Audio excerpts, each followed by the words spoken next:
Welcome everyone. I'll just introduce myself and everyone else. This is another reading with Doppelhelix. I'm one of the co-founders of Doppelhelix. My name is André Vauthey, and today I'll be reading the stage direction for the beautiful play Bloodcake. And the actors Tay, Anna, Klein, and Jake Lawrence. If you want to introduce yourself or who you're reading. Hi, I'm Tana, and I'll be reading for Louisa. And I'm going to be reading for Stephen. Then we have Therese McGinn. Hello, I'm reading Old Louisa. And Sebastian Ospina. I'm reading Salvatore. Then Maya Jasmin. I am reading for Bianca's voice. We have the playwright with us, Rosa. How do you say your last name, Rosa? My last name? Yeah. Oh, Nagle. Rosa Nagle, thank you so much. And as well with us, Olia Miklayova, who's one of the members of Doppelhelix. Perfect, so without further ado, let's jump in. Enjoy.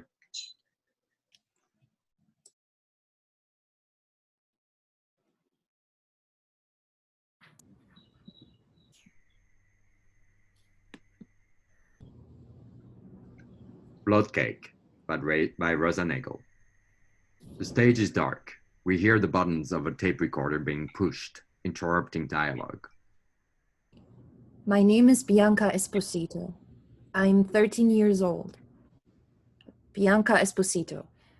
I want to tell you, my name is Bianca Esposito. To tell you, say it. I want to say it. Why can't I say it? Bianca pushes the stop button. Lights on stage. Bianca, a 69-year-old woman, sits against the headboard of a mahogany woodbed in full view, center stage. The collar and sleeve ruffles of her pink nightgown are seen over the white down blanket. Her long gray hair is disheveled. She holds a wary expression. Propped on the pillow to her left is a large tape recorder. A large box sits on the pillow to the right. Today is Wednesday, October 16th. I am 69 years old. I began keeping a diary when I was 13 after my father found it. He tore the notebook into shreds. Paper flew all over the room like a snow squall. It looked so pretty, so white, as if I had left the window open all night. "You must never speak of this. You must never write of this," he said. He pressed his fingers into my arm. After, I was sent to New York, and my cousin Naomi gave me this tape recorder. She said, "Keep it in your bureau in plain sight. Tell everyone it's your assignment from English class, that you're memorizing Shakespeare. Start off every tape with a monologue for when someone checks. Nobody will ever suspect it's your diary." Bianca presses a button on the tape recorder. Bianca's voice and Bianca speaks mostly simultaneously in this section, the lines blending. If by your art, my dearest father, you have put the wild waters in this roar, allay them. On my birthday, when I was 13, Mama baked a blood pudding cake. The sky, it seems, would pour down sinking pitch, but that the sea mounting to the welkin's cheek Sweet pies made with pig's blood. dashes the fire out. Sanguinaccio. Bianca pushes stop button on the tape recorder. My grandfather was a pastry chef in Calabria. Nobody could bake sanguinaccio as beautifully. Bianca pushes buttons on the tape recorder. Sat on the back porch by a statue with broken hands. Mama put fresh cheese on the table to dry. My cousin Alfredo said, "Don't you know it's bad luck not to kneel at St. Francesco's statue?" Bianca pushes the stop button on the tape recorder. She closes her eyes. Salvatore enters stage right. He walks with a black wooden cane to Bianca. His gait is labored. After I told them what they did to me, my parents folded me up like a cloth doll and stowed me on a train and raced to upstate New York to maiden aunts in the country. Severe, slim cheeks tugged toward the ears by gold hair clips. They sent me to clean horses' stalls, to repent for the transgression of having been raped. Salvatore is Have you, inside Bianca. He watches her for several seconds. have you eaten anything yet? No. Stephen came over. He baked cheddar biscuits. He wanted to see you. I told him you were asleep. I don't understand why you won't talk to your own grandson. I need to fix my tapes. I need to organize things. They upset you. They are my life story. It's my legacy, Salvatore. I want to give them to Louisa. I want our daughter to understand I was a girl like her. They would dress me in white and coil wire into a halo and thrust me out of a window for St. Lucia. Attached to ropes and pulleys, I would fly like an angel over the crowds with plastic wands and leather shoes, scared and angelic, just like her. Scared as true angels are scared, just like her. Young Louisa rushes on stage. She wears a white gauzy dress, clutches a bottle of children's Benadryl. Young Louisa stands close to Bianca's bed. Bianca turns to her. Salvatore does not see her. So what? I gave him a little medicine. Only a little, just enough to relax him. You're twisting your face into a smirk as if I told you there's the slasher. Look behind the pine tree. It doesn't hurt him. Young Louisa dashes stage left. Why are you so concerned with this? The doctors removed the gallstones. You're not dying, Louisa. Oh, the doctors Bianca. are full of shit. Oh, you're a mean old woman. You know that. Shall I walk you to the kitchen?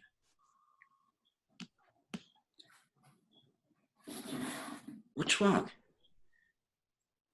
Would you like me to stay?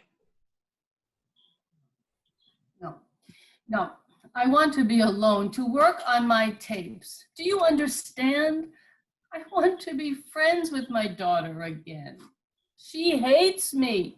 She hates me because I took Stephen from her. You went to her apartment. You saw how she was with Stephen. It's me she hates. I had to save that boy. Louisa was too young. She wasn't thinking clearly. I can help you with your tapes. She's not the only woman who lost her love, who was left alone as a young girl. And now he's back again. Anthony has returned from whatever state he's been slacking in for the last 2 years. He's in her life, he leaves, he comes back, he leaves. This is not... You knew about this. Why did you keep this secret from me? I am her mother. She is supposed to tell me. What kind of father is he? Do you divulge your grandfather's recipe for blood pudding cake in your tapes? Stephen will keep your secret. I'm the one she's supposed to trust. I don't think he can sell that pastry at his bakery. Who would buy desserts made with the blood of slaughtered pigs, tarts filled with blood pudding anymore? Salvatore rises from the bed, kisses Bianca's shoulder. He walks downstage, stands staring behind him at Bianca. To you, I've devoted my life. I've worked myself arthritic. Fresh bergamot for your tea, vacations in Sicily. I've given you everything you asked for. I've suffered your erratic temperament, clean up the aftermath of your tantrums. You've never been completely well, Bianca. Even as a child, you would wander the neighborhood, absorbed into your imaginary world. You would wave your hands high above, sway to music in your head. I've been devoted to you since my first memory. Birthday, Mama clapping her hands, vanilla ice cream, and you twirling in a white dress. Salvatore exits stage left. Bianca ejects the cassette from the tape recorder. She places it on the bed. She shuffles through the box and finds 2 cassettes. Hold them up to her eyes. 19th birthday walk, wake. God. 20th birthday. Oh, Sam. Bianca holds the second cassette high in the air, lowers it, and rubs it against her cheek. She then hides the second cassette under her pillow. She places the second cassette in the tape recorder, pushes the button. Is not approved in the height of a villain, that hath slandered, scorned, dishonored my kinswoman? Oh, that I were a man! What bear in her hand until they come to take hands, and then with public accusation, uncovered slander, unmitigated rancor? Oh God, that I were a man! I would eat his heart in the marketplace. Today's October 16th. I'm 19 years old. I hold Naomi's veil.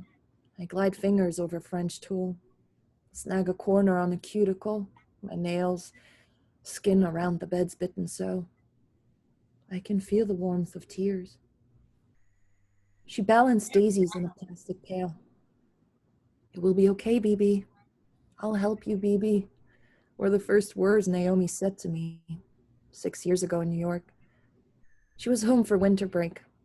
She walked into the stall where I was scouring the floor. She was in her crisp nurse's uniform, white hat, and stockings and shoes. She dropped to her knees and hugged me very tightly. She smelled clean. Naomi petted my stomach. It will be okay, BB. I'll help you, BB. Voices, 2 male, 1 female, flood the stage. Bianca pushes the stop button on the tape recorder. Louisa enters stage right. She appears older than before. She wears a black shirt suit. She's followed by a young man, Stephen, and Salvatore. You need to get out of this bed, Ma. Hello, Louisa. You're so histrionic. Walk down the hall, have some breakfast with us. Bake some of your favorite biscuits. How you feeling? Your grandmother is being melodramatic, Stephen. Do you see how she loves attention? You should have more patience. I wish I could, Dad. But I have a meeting in an hour with my editor. I have to prepare notes, rehash my speech. It isn't enough that I have to waste my time on wild goose chase following leads. I have to defend my expenditures.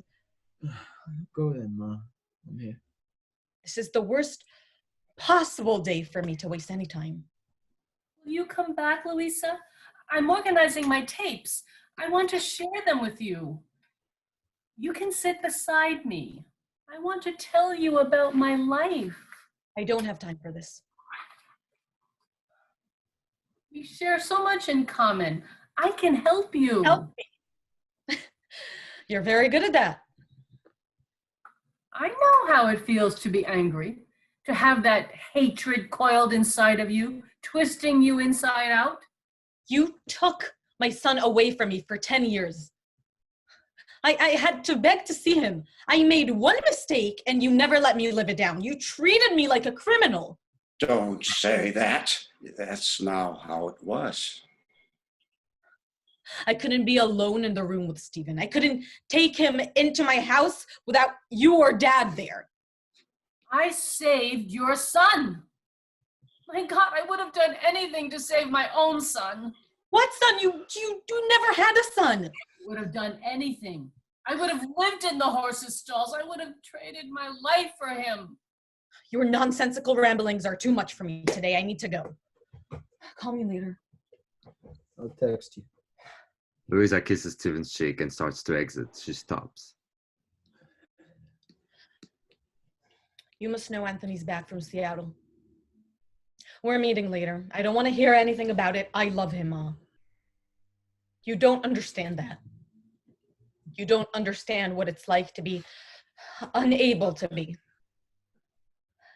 How you need him to exhale through your hair to feel alive.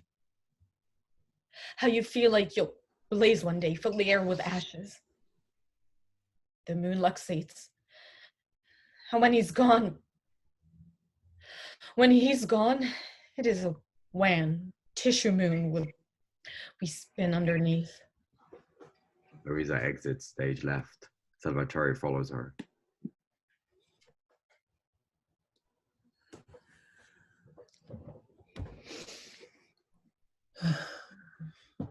So what's on those cassettes?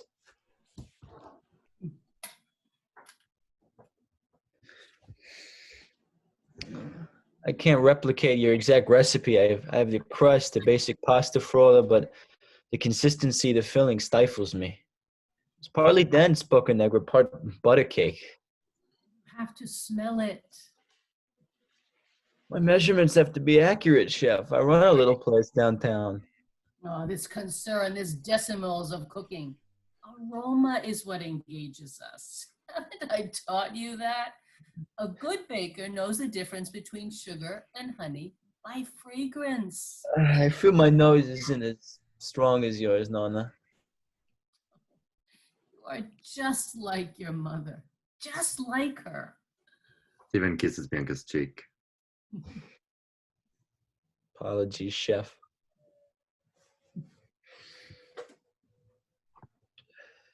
You would tell me if you were in pain, wouldn't you? You wouldn't be stubborn? Steven kisses Bianca's cheek once more. Exits stage left. Bergamot blossoms, honey and figs. Young Louisa in white gauzy dress, holding a bottle of children's Benadryl, runs on stage. She trips over one of the potted amaryllis. Upstage, soil spills. The black flower pot shifts. She spins into place center. Salvatore, appearing younger, walking easily, enters stage right. So what? I gave him a little medicine. Only a little. Just enough to relax him. You're twisting your face into a smirk. Am I looking at you, Louisa? Again, as if I've told you there's the slasher. Look, behind the pine tree. It doesn't hurt him. You're poisoning him. I'm all alone, Dad. Anthony's gone. Let me help you. Keep Stephen here. Continue with your studies. Your mother and I can look after him. Good. Take him. Take him away, fucking suburbia. You'll be doing me a favor. Young Louisa darts stage right. Salvatore stoops, retrieves the medicine bottle. He walks upstage and stands the fallen flower pot to its height. He brushes the spilled soil away. Salvatore exits stage right. Bianca ejects the cassette from the tape recorder. She notices a cassette tape askew in the box. She lifts it, holds it to her eyes. There's no label. Which one is this? No, I have Sam's tape. Which? Bianca places the cassette in the recorder. She pushes the button. Don't just stand there.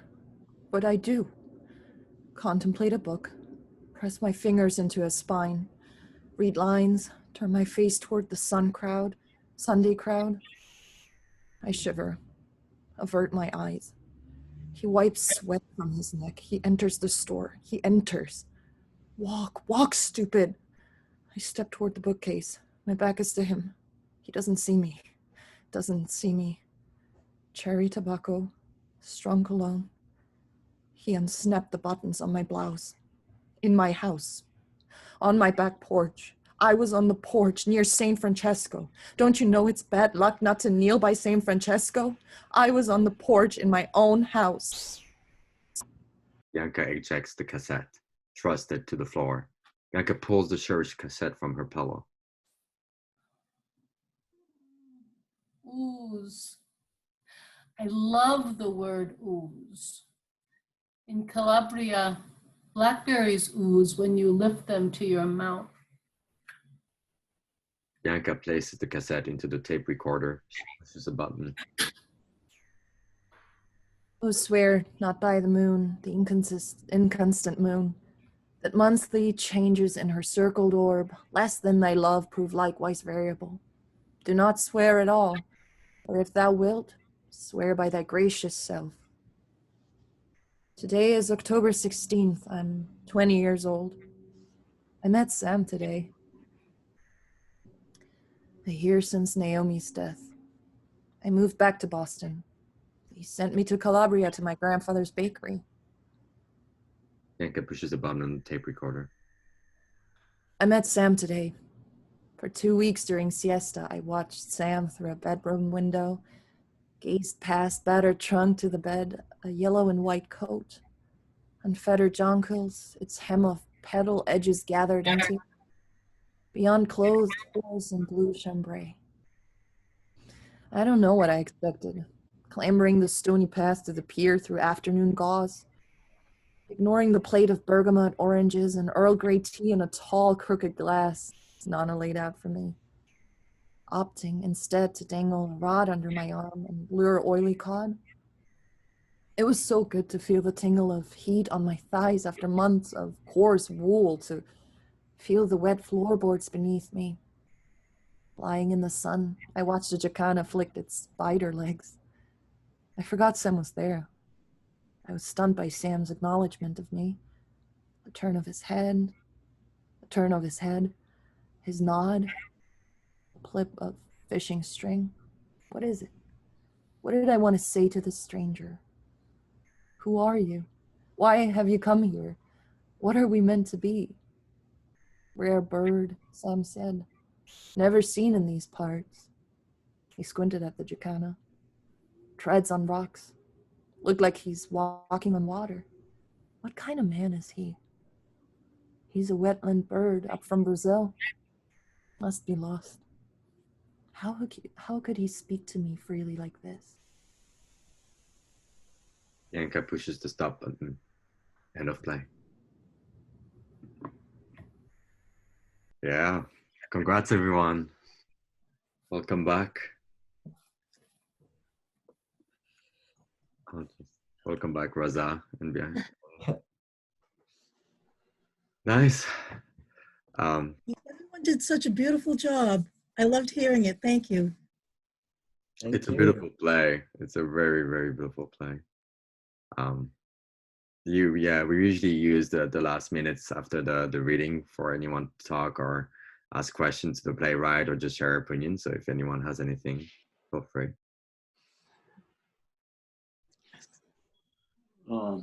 Rosa Maria, where are you from?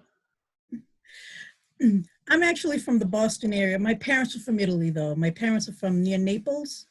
Oh, okay. But I'm American. Uh-huh.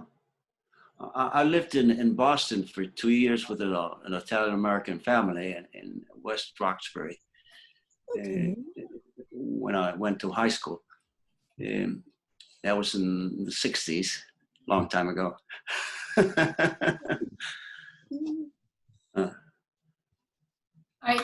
For Bianca, I had the distinct impression it should be with an Italian accent.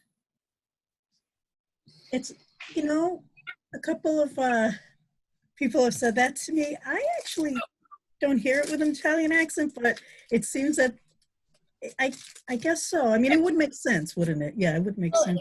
Although I wasn't sure, like she said she went back to Calabria to send. So maybe she was born here and then I have some accents. Italian isn't one of them, so I didn't try. But I could see it going either way, I guess, with the script. Like she sort of lived, she lived in America certainly for a long time.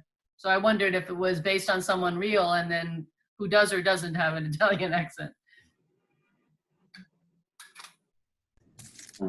I have a question. I really loved the play, and I found the flashbacks in forms of tapes really beautiful. I was wondering, because she starts with 13 when her diary was taken away, and that was also when the rape happened, correct? Yes. So I was very curious about the role of Sam in this, who appears later, but we were actually talking about this in one of the rehearsals. Is he in any way connected to what happened when she was 13? Or is he really, did he only come in later into the picture? He only comes later into the picture. She didn't know him before. That's why I saw it. So we don't know the details of what happened with 13. It just starts there, but okay, cool. That's what I thought. I don't really have a question. I just wanted to kind of just say first a thank you for writing the play and then having us come to us and us being able to do it. It kind of hits me very emotionally. It's funny that you say that your family was from a little outside Naples, because that's where my family is from on my dad's side. And just the little details and the behavioral ways just seem very familiar to me. So the piece is just very moving to me. That's all I can say about it, but just thank you for allowing us to read it and perform it. I have a question. Is the play in any way related to a personal experience or you've sort of encounter or a case you knew?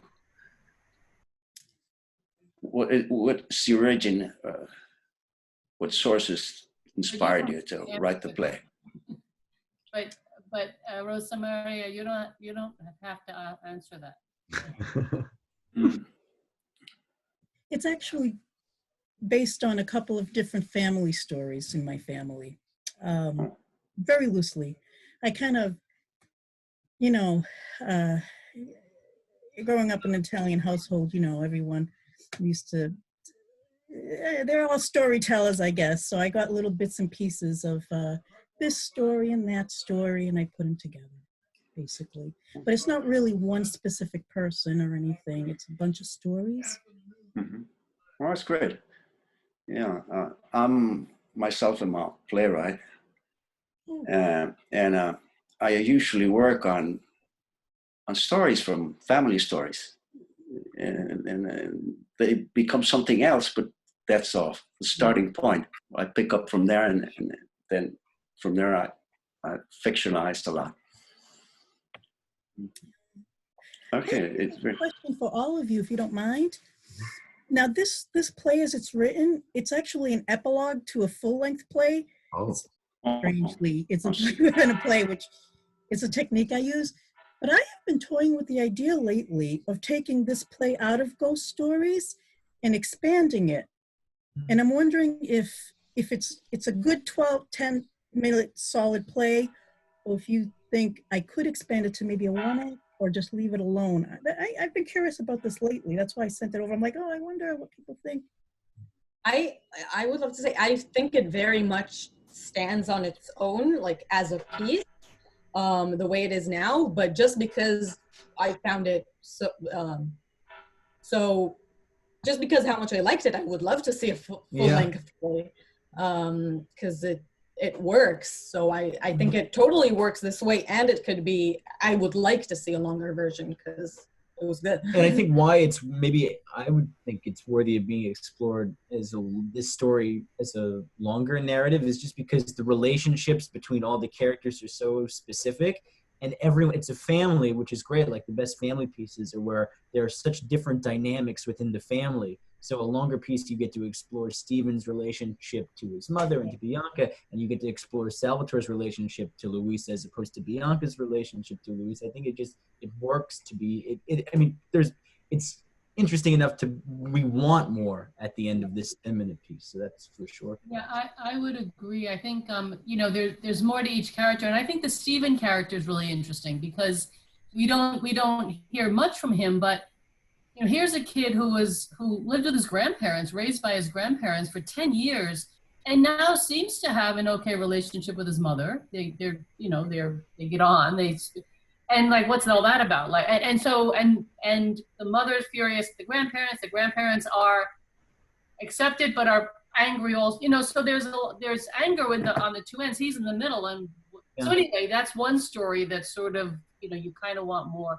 But all of them do. I mean, all of them. Where did Salvatore come from? Like, what's his story? And so, yeah, I think it does stand on its own. And I like plays. I like this play because there are dangling ends. It's like it's up to you to decide what you think these people are. And that's really interesting. but Yeah. more. What was the story that this is the epilogue to? Yeah. It's a full length called Ghost Stories, and it's a big family story. And Stephen is in it, but he's not he's married to the family in Ghost Stories. Do you know? So he's married to one of the sisters, and it's a full length. Ghost Stories is about a family that gets together by a campfire. They like to tell scary stories.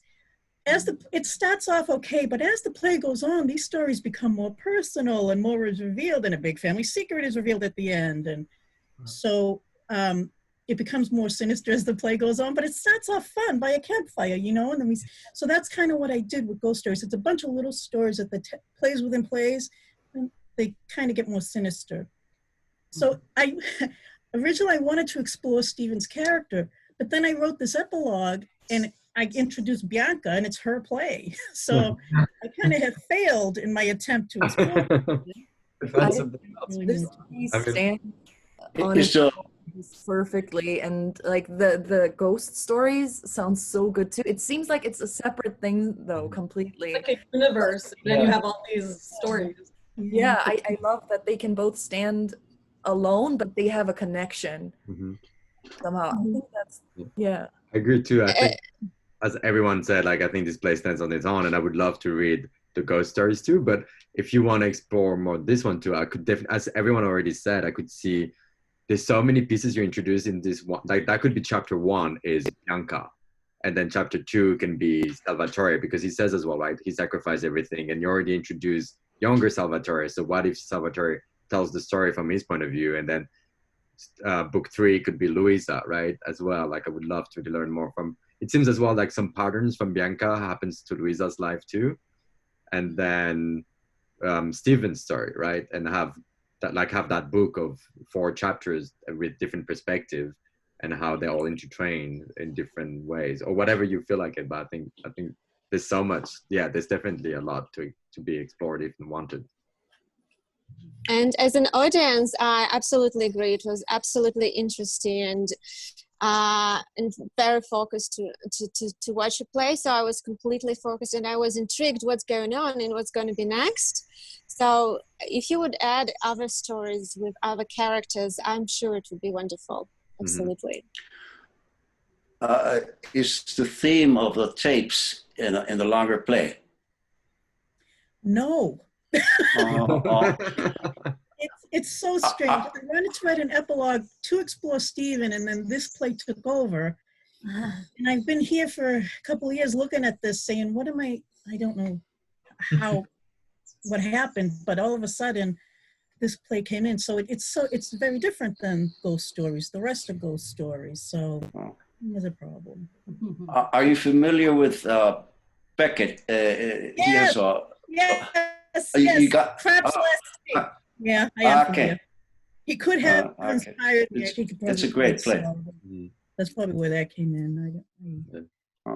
I love as well the soliloquies you decided to put in. I thought the idea was brilliant. You know, we're actors, so we love it, obviously. But I'm a very big fan of Shakespeare. But I thought the one that you chose, right, about her wanting to be a man, it was a beautiful soliloquy to add on. Like it just felt, for me, it was a perfect fit.